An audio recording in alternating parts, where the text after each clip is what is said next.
De nouvelles images tournées par un drone montrent la localité de Phoenix dans le sud de l'État de l'Oregon. Il ne reste plus rien qu'un amas de cendres et les fondations des maisons. On a franchi le cap des 10 morts en Oregon, mais les secours doivent encore se rendre dans des zones inaccessibles, si bien que les autorités se préparent au pire.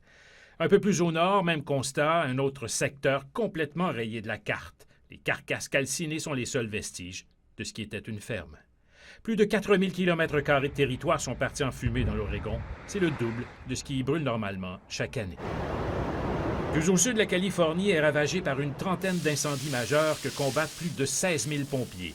Pour les autorités locales, comme pour de nombreux experts, l'ampleur de ces feux est liée au changement climatique qui aggrave une sécheresse chronique et provoque des conditions météo extrêmes. Donald Trump, qui se rendra lundi en Californie, a plutôt blâmé, lui, la mauvaise gestion des forêts dans ces États contrôlés par ses adversaires démocrates. They never had anything like this. But you know, it is about forest management. Please remember the words, very simple. Forest management, please remember. Lors d'un discours au Nevada samedi soir, il n'a jamais mentionné le changement climatique. C'est une insulte aux Californiens, réplique le maire de Los Angeles.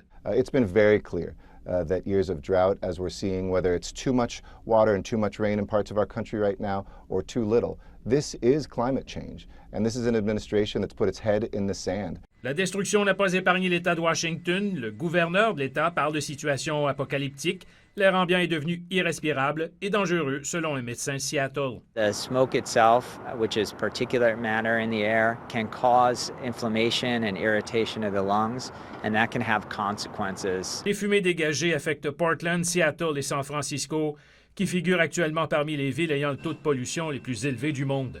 Sylvain Drapeau, TVA Nouvelles.